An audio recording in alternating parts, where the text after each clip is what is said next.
Wendy and I are one of the most beloved couples in the entertainment world. What fans don't know is that the famous picture from when we accidentally left the curtains open was actually taken by a professional photographer after a half hour of getting the angle just right.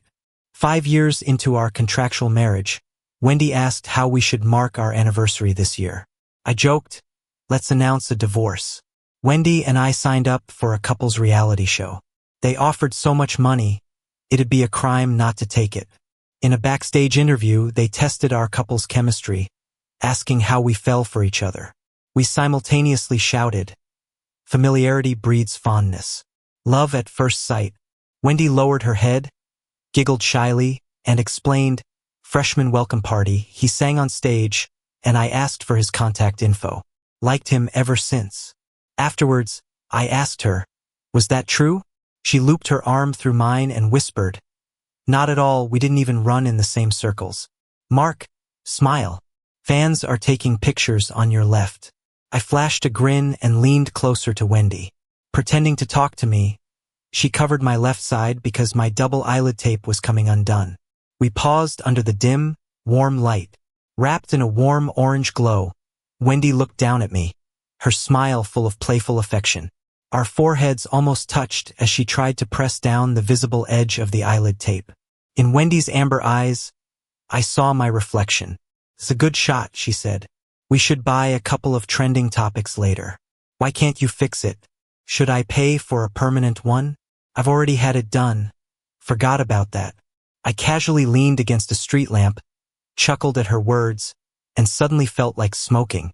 I reached into her pocket but found only car keys. When the fans finished taking pictures, Wendy had torn off both eyelid tapes. In the car, with the engine ready to rev, Wendy asked, "So your familiarity breeds fondness. Was that legit?" I laughed. "How do you stick around for long without a little fondness?" Wendy burst out laughing, saying I could make anything sound like nonsense now. From the passenger seat, watching the bustling cityscape, I thought, without some feelings, who stays married in a contract for 5 years? Wendy and I first met in a taxi line at the train station.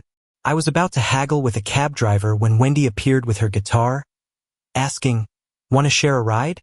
Actually, the trip from the station to school was short, but after 32 hours on a hard sleeper train, sleeping next to 20 hours of snoring, I was desperate for rest.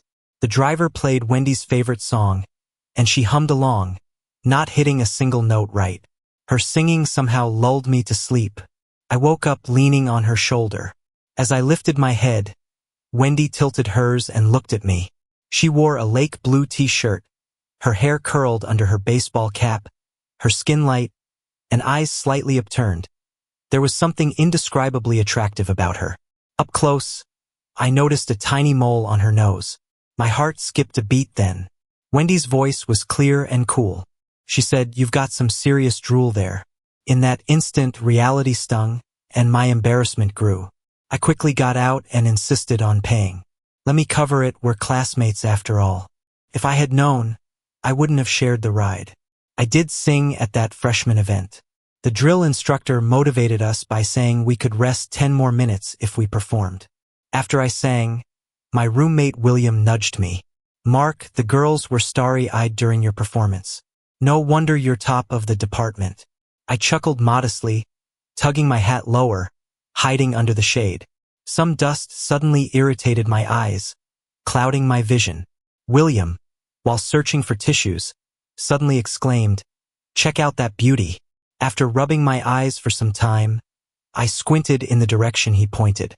In the bright summer sunlight, my eyes only caught a dazzling silhouette among other girls. William took a photo showing me, asked around, plays guitar, her name's Wendy. "Pretty, huh?" While her face felt oddly familiar, memories of my cringe-worthy moments surfaced. Under my roommate's expectant gaze, I shrugged off, "She's all right." Despite being tone-deaf, Wendy was in a band. We both performed at the same live house. I sang at 9, her band played at 11:30. Wendy's band was quite popular, mainly because all 5 members were striking, drawing fans from both on and off campus. Occasionally, I'd stick around to listen to them sitting front row. At that time, Wendy's naturally curled long hair had a rock vibe. We eventually met properly when she sent me a drink through one of the staff. On stage, Wendy raised her glass towards me with a nod. I downed my drink in response, and Wendy smiled. She had that vivid look often called strikingly beautiful, her smile lighting up her eyes like stars in the night sky. Wendy enjoyed jumping around to her own song's climax.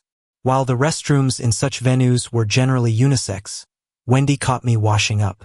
Leaning against a wall, an unlit cigarette between her fingers, she smiled as light grazed her face and the tiny mole on her nose.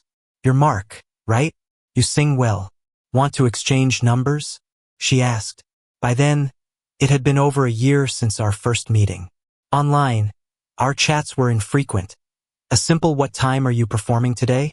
Wendy would show up early with her guitar, sitting up front to listen.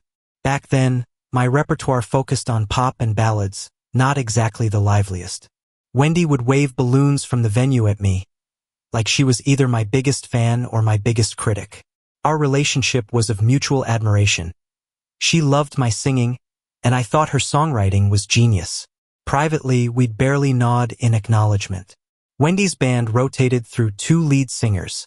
The first left to take a civil service exam, citing no future in bands. The second was a temp vocalist with so-so talent and big dreams of overnight fame, urging Wendy and the band to enter reality competitions. Nerves led her off-key, leading to her blaming Wendy's songwriting. Their arguments carried from the street to the venue backstage, escalating to near physical confrontations. That vocalist, unable to best Wendy, left furious, declaring, "You all are just wasting time in live houses. See how you fare without a lead." And with that, the vocalist stormed off, leaving them in a bind with a performance on the horizon. Wendy and a few of her friends stood backstage, looking at each other. Wendy cursed and scratched her head, saying maybe she should apologize. Just talk. I found out later she's someone who never admits she's wrong. At that time, I had just finished singing and was walking backstage, sipping some water. Wendy grabbed me, looking a bit awkward and hopeful. "Mark, can you do me a favor?" She mentioned a few songs, asked if I knew them. I said I did. Wendy blushed. Our lead singer bailed. "Can you fill in? Please." Not many can say no to Wendy's sad kitten eyes, like a drenched little cat. I popped a throat lozenge in my mouth from my pocket. I can sing, but not for free. Wendy clung to me, even sat next to me in class. She'd rest her chin in her hands, watching me without blinking, sliding over a glass of juice. Half sugar, less ice. She found out my preferences from William. With all her efforts, everyone thought Wendy was into me. In a way, they weren't wrong. After a week of her pestering, I relented. I said, "I'll give it a shot." Her band was kind of popular, the pay was good. Money talks. I agreed by the school's lakeside. It's the shortcut to the cafeteria. Wendy leapt into my arms, her amber eyes full of joy, like a child. It was my first time being that close to a girl, my heart racing. The heartbeat through fabric and flesh, connecting us. Wendy asked, "Aren't you excited too?" I chuckled, said, "I might throw up on you." A photo of us hugging by the lake made it to the confession page. By the time William asked about it, the story had become we were making out. He asked if we were together. I said, "No, we're barely friends." I joined Wendy's band but didn't hang with them much. While they went for barbecue, I worked part-time jobs. "Mark, how could you be short on money? Not many art students hustle like that." I joked. "Need some? Want to chip in?" Wendy didn't say a word, but actually sent me $2,000. She said, "Stick with the band." I asked, "How?" She said, "Want to get some barbecue?" I thought Wendy was a bit crazy. My family's well off, even rich. But my parents' relationship was a mess, always dragging me into their fights. Mom badmouthed Dad. Dad gossiped about Mom. They said they stayed together for me. I wanted independence, hoping they'd divorce. Never took a dime when I went to college. Their influence made me wary, even scared of close relationships. Family, love, or friendship. In high school, I was a loner, and even more so in college. Wendy forced herself into my life. I was her lead singer for 2 years, until our drummer left for another job, bassist went home for matchmaking, and keyboardist took over the family business. The band was down to just the two of us. Wendy saw off the keyboardist at the airport and cried. She slumped in a chair, hoodie up, in black mask and sunglasses, crying silently. The mask was soaked. She looked pathetic. I stood by, feeling a bit nostalgic. 2 years is enough to grow attached, like calling a dog a pet. I nudged Wendy. Don't cry, people might think you two were involved. Wendy's voice was hoarse. Mark, shut up, please. I mimed zipping my lips, sat quietly beside her. It was cold.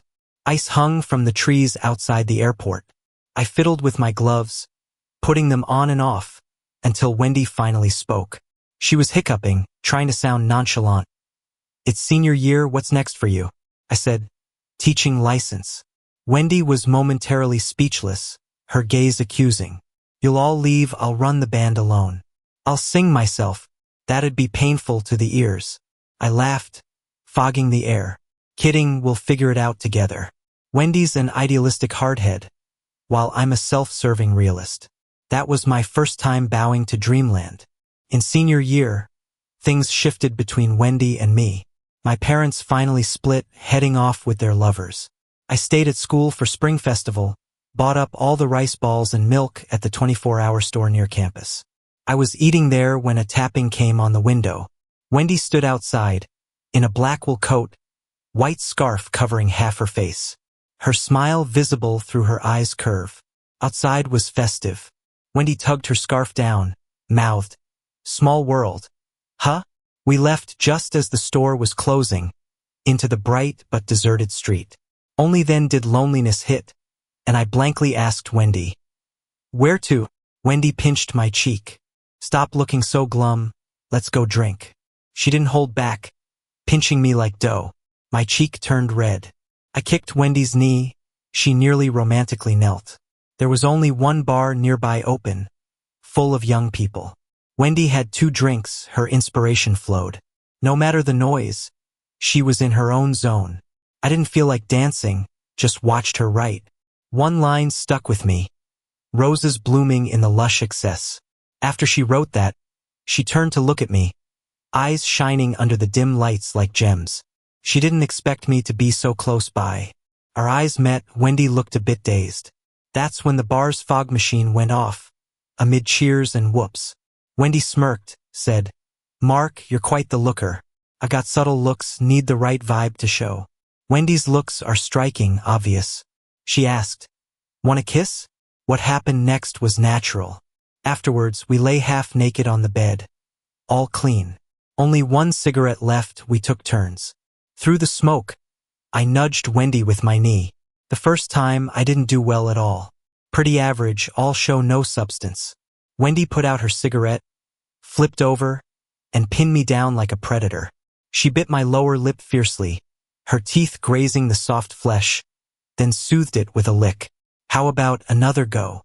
If not, you can just leave." Everyone indulges a bit, whether it's with her or someone else. At least Wendy's clean and pretty. No complaints here. Turns out Wendy's a fast learner. When she bit my neck, leaving a red mark, I dove deeper into unexplored territories. That night was merely lust, not uncontrollable passion. Neither of us asked what this meant. Dating is simple, but breaking up after a fight is awkward. Wendy and I stayed platonic, just occasionally strayed. Afterwards, we never kissed during those moments. My heart raced when we kissed. Hormones make it hard to separate desire from love. Just as senior year ended, a show made us famous, and we signed with a small company. Our first manager sucked. One day, he sent Wendy off and made me entertain. Drink after drink, even the best tolerance breaks. The boss next to me was getting handsy. Should I smash a bottle over my head or crush his skull? Didn't decide in time. Wendy stormed in, pulled me out, told the manager, "I'll deal with you later." She got the front desk to bring me water. My eyes were blurry, crouched by the door, hearing the manager scream inside. Wendy came out, hair a mess, a cut on her chin. I kissed her, tasting blood. She said, "You know whose blood it is this gross?" I laughed, yawning, saying tired. We had no money back then, shared a place. Knew each other well, sharing a bed was no big deal. Wendy got physical with the manager. We got the cold shoulder from the company. No gigs, no songs released. We sat in the company garden, chilling. She asked, "Did you pass the teacher cert?" I said no. She laughed. "Guess we'll struggle together." We found a way, fake dating. But that game's swamped with richer competitors. Wendy said, "Let's make headlines with something big." I raised an eyebrow, guessing her plan, so I jumped in. "Getting married?" She grinned. "For 5 years. Never thought I'd be the last in the dorm to marry." "Mark, are you and Wendy free on the 6th for my wedding?" A week before our show wrapped, William called. Wendy was songwriting in our study, and I ran to her, asking, "Wendy, you busy the 6th?" Wearing non-prescription glasses, she looked fierce when serious. "Meeting. Just about to tell William I'd go alone." Wendy added, "Can skip." William overheard, laughing over the phone. He said, "Wendy's still the same." I glanced at the focused woman, smiling lightly.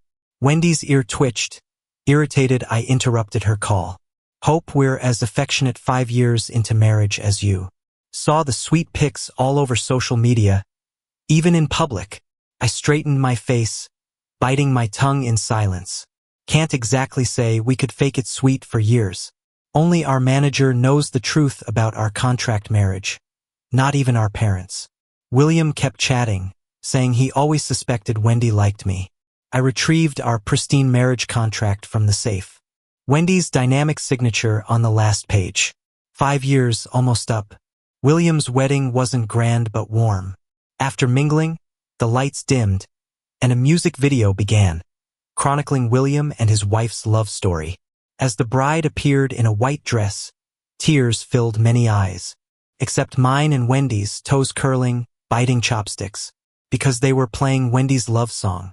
3 years into our contract, she sang her only solo love song, enduring my studio nagging. "Wendy, it's a smash. Makes me sick." She pulled my hands from my ears, raised an eyebrow. "Listen."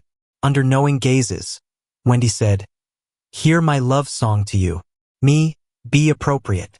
Then my phone rang, granting salvation, and I exited swiftly, phone in hand. It was my mom, seeing wedding pics, knowing the bride wasn't me yet joking. "Did you and Wendy finally have a ceremony?" "No." "When are you having one?" "Not happening." She sighed. "Weddings have their place." Child laughter echoed, the product of his remarriage, a cherished late daughter. He said, "Married 5 years, skip the wedding if you must, but when's the baby?" In the entertainment industry, headlines filled with infidelity and divorce. "You need a child to tether Wendy. She's a good kid. You can't let her loose." Leaned against the wall, eyes down. Why rush? Annoyance bubbling. Sharp words slipping. "You had me soon after marriage, but did that bind my dad?" "Might divorce tomorrow." Mom choked, eventually saying, "I'm expecting the best for you. Finally finding someone you like." "Do I like Wendy?" She chuckled. "If not, would you have married her?" I fell silent. Wendy sought me out, finding me crouched outside. "What are you doing?" "Making me suffer alone inside." Scratching my feet. Wendy chuckled, reaching to help me up. As she grabbed my hand, I asked, "Have we not had a wedding?" Wendy glanced, puzzled, and countered, "Why should we?" The ring on my ring finger was made at a silver shop 5 years ago when Wendy and I were at our poorest. Later, when we had some money, we added a bit of diamond to it. But it's still a pretty simple, plain ring that doesn't sparkle under bright lights. I chuckled to myself, thinking, well, we're fake anyway. Wendy always says I'm weird. Maybe I am a little bit. I find myself feeling dissatisfied with our current situation.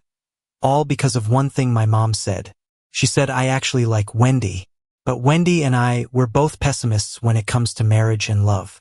Wendy's parents were in love for 10 years. Then life took a turn. After her mom passed away from cancer, her dad went a little crazy, claiming he could see her mom. When we visited her dad after getting married, he seemed like a gentle, cultured man. But his immediate reaction was to introduce me to the heir beside him, saying, "This is your son-in-law." Wendy didn't even flinch and could chat with, well, no one there. "Mom, here's my husband, Mark. Also, my lead singer. I'm the only normal one feeling out of place." That night, I asked Wendy, "Is mental illness hereditary?" Wendy chuckled mischievously, breathed cold air in my ear, and said, "Don't say that, my mom's watching us." I flinched and looked around the room, while Wendy burst into laughter. But after her laughter faded, a hint of sadness appeared on her face. When someone's dead, they're gone. How can there be ghosts? My dad loved my mom too much. He can't accept she's really gone. You gotta love yourself. If you pour all your heart and soul into someone else, you'll lose yourself, she said. That's Wendy's view on love. She's a firm believer in the power of love but advises herself to steer clear. The wise avoid falling in love, she used to say. I never wanted to fall for someone, but we're only human. I stepped into the love river and nearly slipped. Wendy stepped in, took off her shoes, and dried her socks. One year, we watched a dating show at home. Wendy said it was too fake. The guy didn't really like the girl. I asked her how she could tell. Wendy said, "The look in someone's eyes when they love someone is different." She looked at me as she spoke. Her eyes were soft and charming, like they held a whole spring. My heart sped up. I suddenly asked her, "Wendy, I want a kiss. Do you?" I guess she did want to because her lips trembled slightly. But then she turned away. I don't. If she didn't want it, then neither did I. That night, Wendy bit my neck, leaving a red mark. She was rough but didn't even try kissing my lips. We replaced emotional desires with physical ones. The line between love and desire is often blurry. Attraction can be an adjective or a verb, hard to tell apart. Later, Wendy stayed 2 days at the company, playing instruments in the recording studio. She came back with a love song for me. Before I could feel touched, she grinned, "We'll use this as our gig this year." Using the word gig drained all emotion from it. I was stuck in the quagmire of marriage, sinking deeper. I always feared showing a hint of love would make Wendy pull away. Marriage is a fortress, a cage imprisoning us in our current state. I wanted to break this deadlock. Our agent came over to clean our house. At least sleep together these days. Don't end up trending as a couple sleeping in separate rooms. Wendy didn't care. Who cares about a couple sleeping separately these days? Our agent punched her lightly. Why cause trouble? Get caught and they'll say you're divorcing.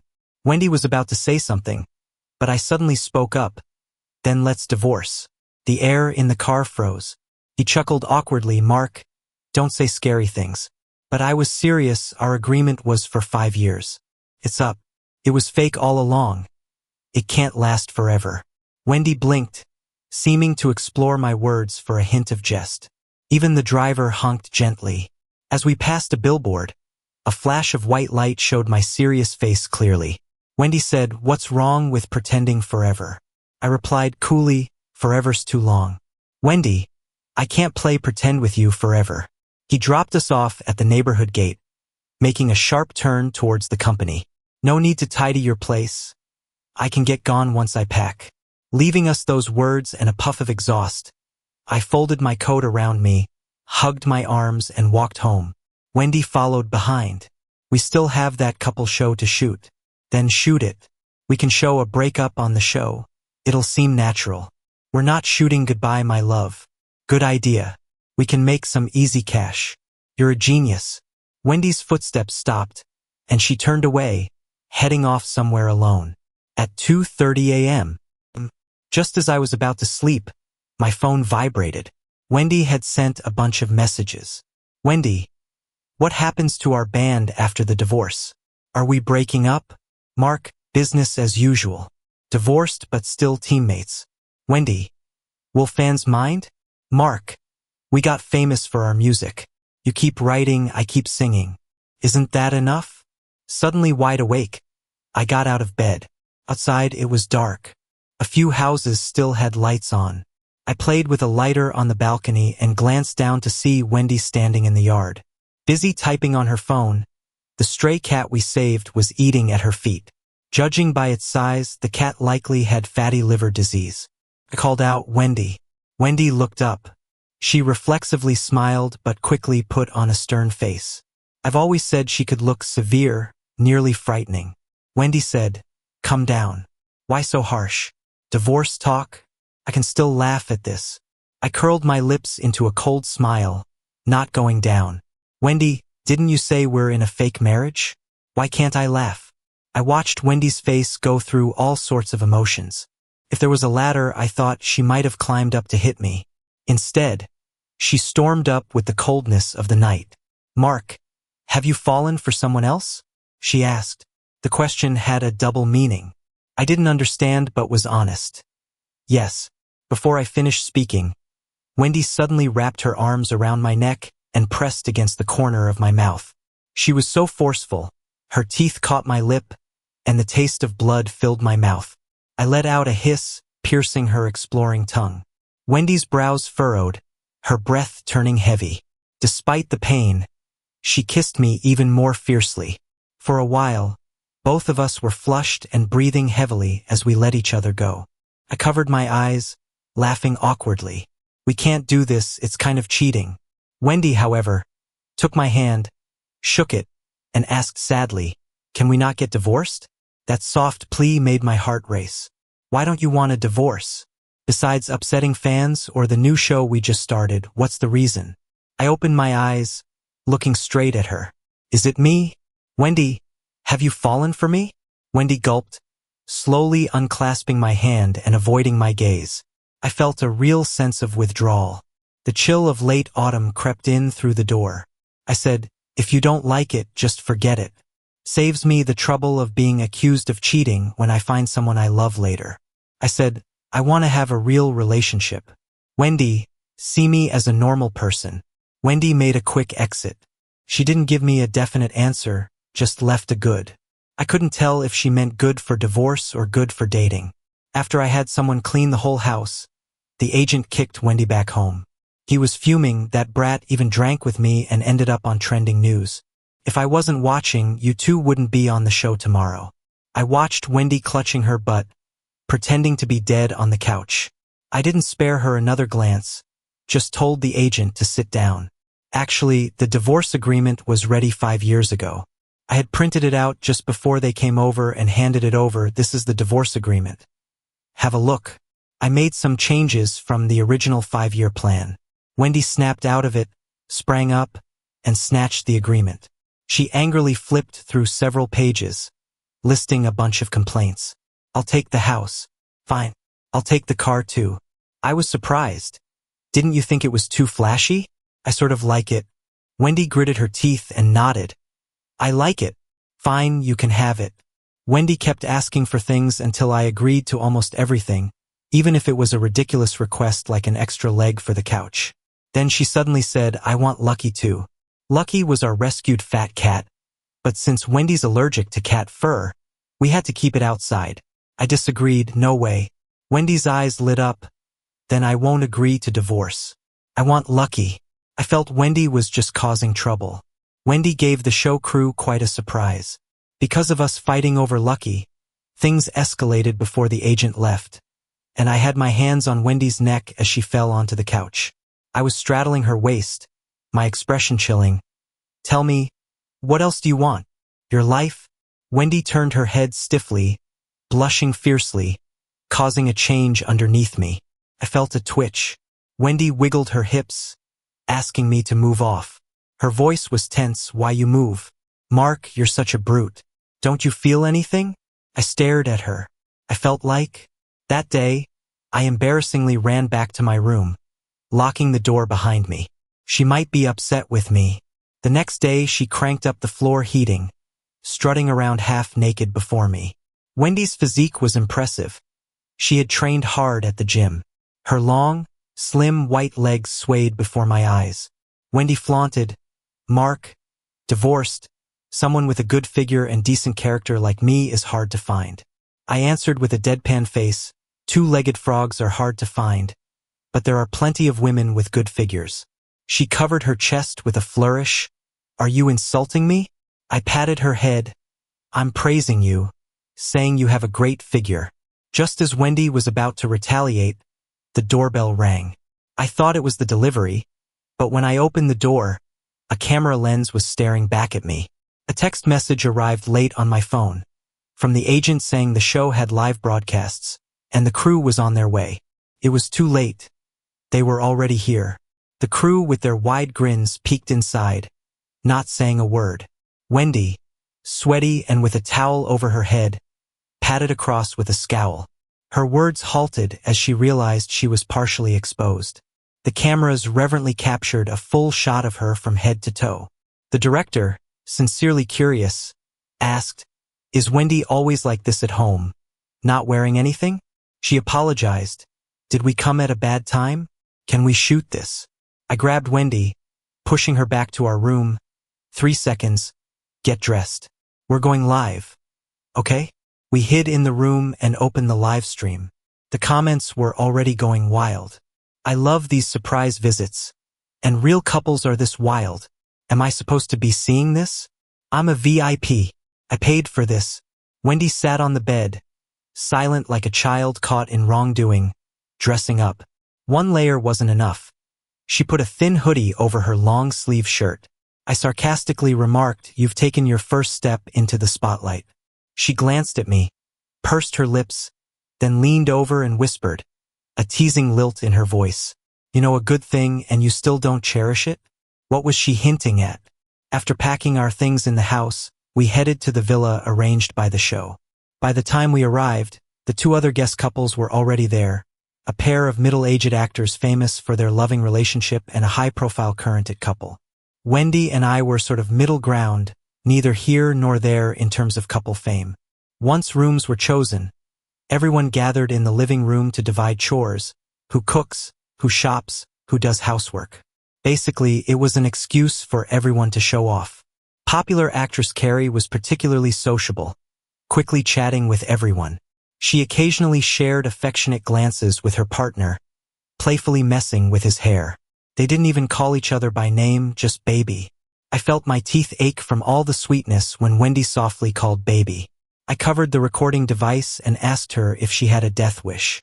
Wendy smiled mischievously, reaching for my hand and giving a surreptitious look towards the popular couple. My palm tingled as her fingers brushed mine, and she lightly traced a pattern in my hand. She murmured to me, "These two so fake, each doing their own thing." At first, I didn't pay much attention to what Wendy said, until Carrie came over to chat while I was cooking. She was quite young, seemed recently graduated from college. Her voice was bright, as was her demeanor. Not the most elegant, but certainly lively. I instinctively stepped aside a little.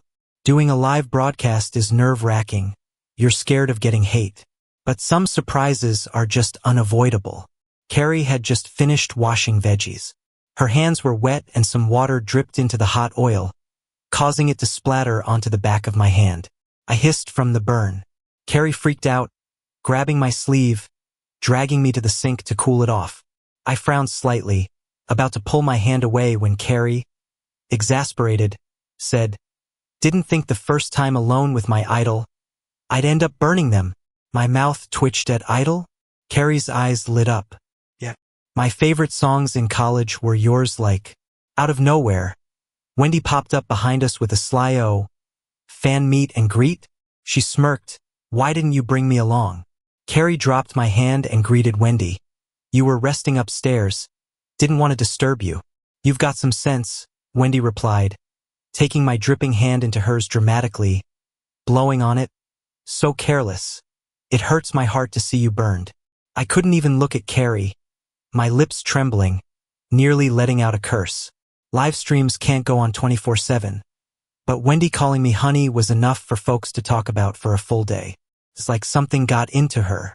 From lunch on, she stopped calling me Mark. Everything was honey this and honey that. About 10 p.m., everyone finished up their nighttime routines, covering their cams. Wendy laid on the bed, the blanket barely over her stomach. She patted the spot next to her when she saw me. Wendy casually said, "When looking for a girlfriend, don't pick someone like Carrie." I raised an eyebrow. "Just met her today and you're already bad-mouthing her. Jealous much?" "Why would I be jealous?" Wendy snapped back stubbornly. I teased, "Because she's younger, more charming, better at cooking than you?" Before I could give more examples, Wendy covered my mouth, exasperated. "Am I really that terrible?" I chuckled, my lips brushing against her palm, causing her to pull away like she'd been burned. Fine, just not someone like Carrie, a player. Curious, I asked, then who should I be looking for? Wendy went silent for a long time and eventually said, someone who knows you inside out, like me. We've known each other almost a decade. I even know exactly what you're doing in the bathroom. That's the minimum, right? She continued, they better not bother you either. Like when we were in Estonia and you sat in Tallinn for an entire afternoon. You need someone like me, who would stay quiet and ask a street musician to play a background tune for you. Someone who appreciates your talent, sees you as their muse, the only rose on this planet, and puts up with your temper. One day asking for kisses, the next you're talking divorce, and would accept you have an ex and be with you for at least 8 hours a day making music, then go on tour with you worldwide. Wendy clammed up, only the sound of the blow dryer breaking the heavy silence. You need someone like me, she finally said.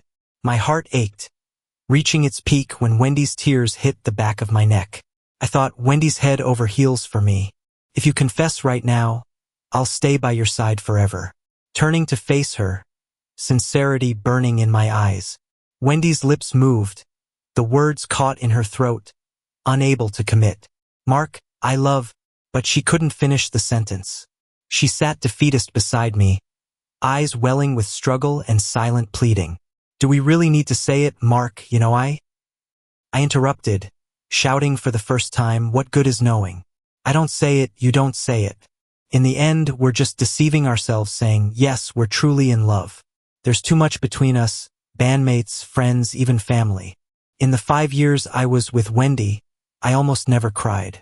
But this time, I couldn't hold it back, tears falling down my face. If you can't ever say you love me, can't figure out what you want, then stop wasting my time. Find someone else to play with. Wendy was startled, softly calling my name, moving to wipe my tears. I pulled away. Wendy, you're a complete coward and fool. What right do you have to dictate what my future love should be like? What makes you so sure I'll always love you? Yeah, I'm the one who couldn't hold out. I need a definitive relationship. I've succumbed, allowing you to keep crossing the line. Wendy, if you don't want to be my lover, just want things as they are, then find someone else. I'm done with the cat. I want a divorce. Afterward, we owe each other nothing. For the next half-month of filming, Wendy and I pretended to be in love in front of everyone but didn't speak off camera. Every time Wendy tried talking to me, I'd shove the divorce papers at her, forcing her to sign. The final segment of the show was gifting each other a surprise. When Wendy attempted to hand me a ring, I placed Lucky, our cat, in her arms instead. For a moment, it was ridiculous. Wendy was so focused on slipping the ring onto my finger that she got a faceful of fur from Lucky and started sneezing. But even looking so goofy, Wendy insisted on opening the ring box. Her eyes were swollen, those once vibrant eyes now full of tears, her nose distinctly red. Mark, Wendy seemed resolute, asking, Mark, will you marry me? This was the proposal I had dreamed of. But now that it was happening, it didn't feel right. I laughed softly, helping her up, teasing, we've already been married for ages. Proposal now? The ring's silver? I asked. Just like our wedding bands back then, no difference, right? Wendy stubbornly stayed in that position, her eyes glistening in the night. Mark, please? She pleaded. This one's engraved with our names. I rubbed the inside of the plain band and, indeed, felt a string of letters. Wendy might have been thinking about this for a long time. She must have thought back to William's wedding. That day, when I asked jokingly when we'd have our wedding, she said ours was a sham.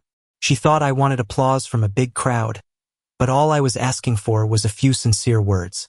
Those words she never gave me. So all the material things have lost their value for me. Because of the show, I accepted the ring but took off the one I'd been wearing for 5 years. Wendy wanted to stop it but was too late. I told her and the audience watching live, Wendy, our names have long been etched into each other's lives. A ring is merely a symbol of our relationship, not the essence of our feelings. Thanks for the ring you made for me. I don't like it. The next time I saw Wendy was a week later. She'd signed the divorce papers and asked me to come home to pack up my things. As I dragged my suitcase to the door, there was still silence from Wendy. The wheels rolled over the floor, snagging a piece of paper. I bent down to pick it up. On it, written in black ink, was a line. Loving you is timid. The feelings themselves are unsolvable. Roses bloom in the dark of a sensual night. I take the past as forever. This was probably Wendy's new song. Even though we had broken up, I laid out the paper neatly on the floor for her out of professional respect. Suddenly, I heard the distant strum of a guitar. Wendy was singing in the music room. I used to wish I could deafen myself whenever I heard her sing. But this time, as the intro began, my heart started pounding unexpectedly. Wendy hummed the words from the song. She wasn't straining her voice like before. She was whispering, sharing her emotions. I couldn't help but tiptoe upstairs. Wendy was facing away from me, her hair a bit longer now, curling at her neck like when I first met her. She turned and saw me, wearing a rose brooch on her chest. She said, "Mark, I've realized something." My fingers trembled, crumpling the paper, just like my voice did at that moment. Wendy smiled. "Realized what?" "That we should divorce." She asked, "But can I still pursue you after the divorce?" I replied, "You can try, but I might not be so easy to catch this time." Wendy lowered her head, her semi-curled hair covering her eyes. She said, "Even if it's hard, I'll still chase." Our journey from meeting to marriage was too smooth. "Mark, I owe you a real romantic relationship. I thought you wanted a wedding, but I realized we weren't really there yet. I've known you for 9 years, but never told you that I actually like you." It was love at first sight. Wendy said she had a crush on me since the first time she saw me near a train station taxi. I dreamt of hearing Wendy's out-of-tune voice, probably because she was always singing in my ear.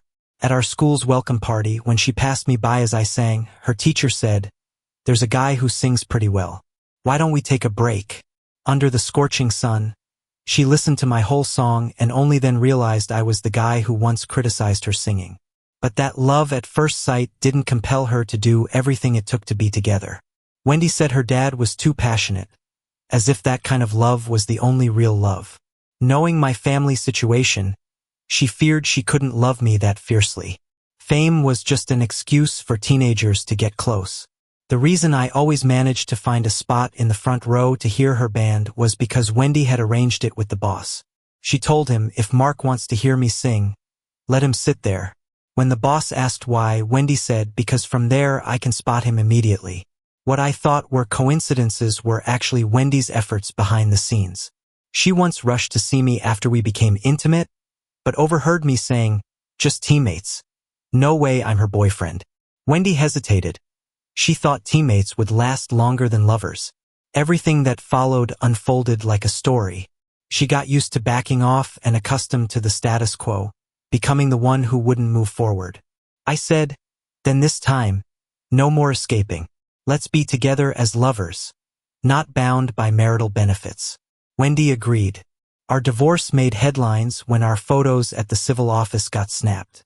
Our manager asked if we should disclose the divorce or hide it since the reality show was still airing. I said, "No need to clarify." When the audience watched our live streams closely, Wendy asked me out on a date. We put on masks, disguised ourselves, and returned to campus. Walking by the lake in winter was a bit dreary, with no scenery or couples around. Like 9 years ago, Wendy handed me a fruit tea. Back then, she asked if I could be the band's lead singer. I said yes. This time, Wendy asked, "Will you be my boyfriend?" I said yes. We didn't have irreconcilable issues, just two selfish and timid souls afraid to say, "I love you." This time, we dared, filling the empty river of 9 years. Wendy's thick down jacket made hugging her feel like two penguins bumping into each other. Her long lashes trembled as she looked at my lips. "Can I kiss you, boyfriend?" I kissed her. No technique involved, just a gentle brush of lips. Wendy blushed, nearly forehead to forehead, trying to smooth down her protruding double eyelid tape. Our kiss got snapped, and rumors got cleared up by themselves. Our manager bombarded us with question marks asking, "Are you playing games? What's up with you two?" Wendy lazily took the phone and said, "We're dating. Are we your playthings?" We traveled a lot, visited each other's parents, and took trips in between music festivals and concerts. On a high plateau, Wendy, puffing on oxygen, shakily pulled out a ring from her pocket. She asked, "Mark, will you marry me?" I pointed to the mountaintop. "Climb that and I'll marry you." Wendy carefully pocketed the ring and moved upwards step by step. Eyes teary, I grabbed her hood, pulling her by my side. "Silly? Of course I'll marry you." That day, Wendy posted a photo of our marriage certificate and a picture from the mountaintop. Fans, unsure of what was going on, congratulated this old couple. We were old in marriage but new in love.